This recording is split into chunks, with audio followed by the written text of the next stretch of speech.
নমস্কার বন্ধুরা, mister Mrs cookie aunty সকলকে জানাই আর একবার স্বাগত। আজকে চলে এসেছি পটলের দুর্দান্ত একটা রেসিপি নিয়ে। এখন বাজারে কচি কিন্তু পটল পাওয়া যাচ্ছে। তোমরা এই কচি পটল দিয়ে এই রেসিপিটা অবশ্যই একদম পটল নতুন নতুন পটলের যেহেতু পাওয়া যাচ্ছে, এই রেসিপিটা বাড়িতে ট্রাই করে ফেলো। খেতে দুর্দান্ত লাগে। তোমরা পটল পোস্ত কিন্তু এমনি নর্মালি অনেকবার খেয়েছো, কিন্তু এই রেসিপিটা সম্পূর্ণ আলাদা টেস্ট আর খেতে অসাধারণ লাগে। তাই অবশ্যই বাড়িতে ট্রাই করতে থাকো আর আমাকে জানিও যে এই রেসিপিটা তোমাদের বাড়িতে বানিয়ে কেমন লেগেছে আর তোমাদের খেয়েও কেমন লেগেছে। চলো শুরু করা যাক। প্রথমেই আমরা পটলগুলোকে নিয়েছি। পটলগুলোকে নিয়ে নেওয়ার পরে এটাকে ভালো করে ধুয়ে নিয়ে পটলগুলো আমরা এইভাবে গাটাকে একটু ঘষে নেব। পটলগুলো যেহেতু একটু মতো হয়ে গেছে, গায়ের চামড়াটা একটু শুকনো শুকনোর মতো হয়ে গেছে, কারণ বৃষ্টি হয়েছিল, তারপরে আনার পরেই একদিনে এই রকম পটলের গায়ের চামড়াটা হয়ে গেছে, কিন্তু পটলগুলো একদম কচি। তাই পটলগুলোকে ঠিক এইভাবে মাঝখান থেকে একটু চিড়ে নিয়ে সমস্ত পটলগুলোকে রেডি করে নিয়েছি। এরপরে নিয়েছি টমেটো। টমেটোটাকে নেওয়ার পরে এখানে কড়াইয়ের মধ্যে আমরা দিয়ে দিয়েছি পোস্ত। পোস্ত আমরা সাধারণত কাঁচা দিয়ে দিই, কিন্তু এইভাবে পোস্তটা একটু ভেজে শুকনো খোলা একটু ভেজে নিয়ে পোস্ত আর কাজু বাদাম দিয়ে দেখো, খেতে দুর্দান্ত লাগে। পোস্ত আর কাজু বাদাম দেওয়ার পরে এর মধ্যে দিয়ে দিচ্ছি নুনটাকে অবশ্যই দেবে, তাহলে ভালো করে গোড়াতে সুবিধা হবে। আর কাঁচা লঙ্কা ভালো করে গুঁড়িয়ে নিয়ে এর মধ্যে টক দইটাকে দিয়ে দিচ্ছি। দেখতেই পাচ্ছ, টক দইটাকে দিয়ে এর মধ্যে সামান্য একটু জলও আমরা অ্যাড করব। জলটাকে দেওয়ার পরে এটাকে ভালো করে একদম মিহি একটা পেস্ট আমরা বানিয়ে নিয়েছি।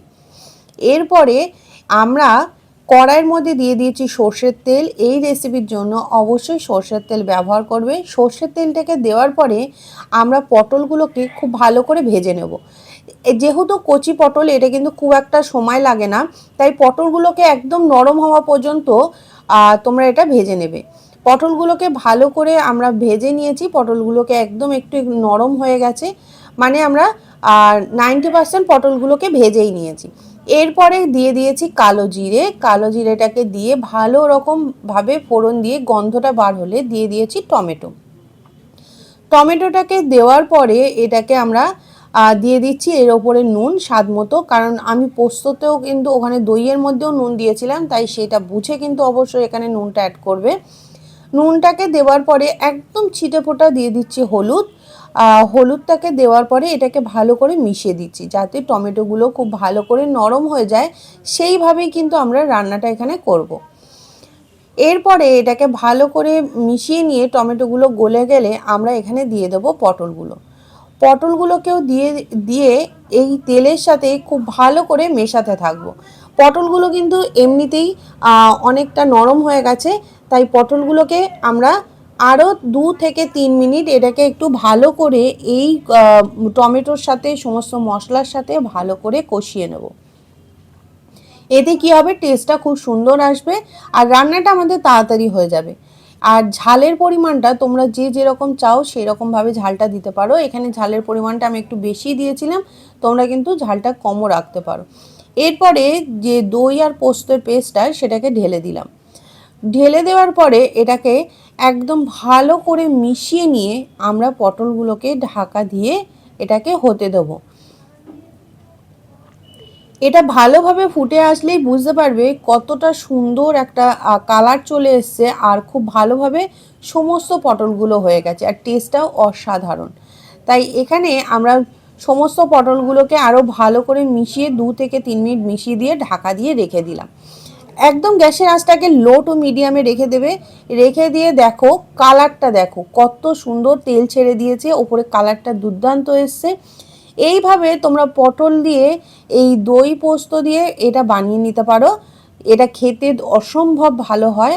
আর এর উপরে সামান্য একটু কিন্তু চিনি অবশ্যই অ্যাড করবে, তাহলে এটা খেতে ভালো লাগবে।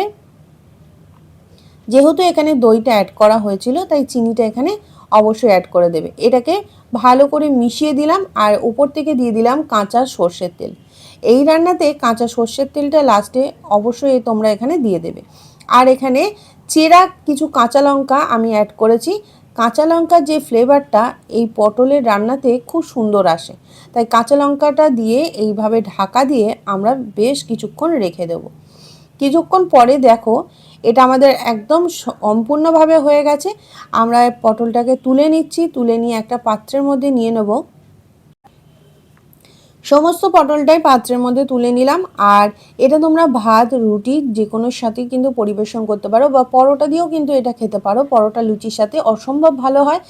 আর তোমরা এটা বাড়িতে অবশ্যই ট্রাই করে আমাকে জানিও যে কেমন লেগেছে। যারা নতুন বন্ধু আছো এখনও পর্যন্ত চ্যানেলটাকে সাবস্ক্রাইব করে রাখোনি, সাবস্ক্রাইব করে নাও। পাশে থাকা বেল আইকনটা ক্লিক করতে একদম ভুলো না। আরও এরকম নতুন নতুন রেসিপি পেতে অবশ্যই কিন্তু চ্যানেলটাকে সাবস্ক্রাইব করে রাখতে হবে। আর এটা বাড়িতে বানিয়ে আমাকে জানিও যে কেমন লাগলো। তাহলে আজকের মতো রেসিপি এই পর্যন্তই। আবারও দেখা হচ্ছে নতুন কোনো রেসিপি নিয়ে।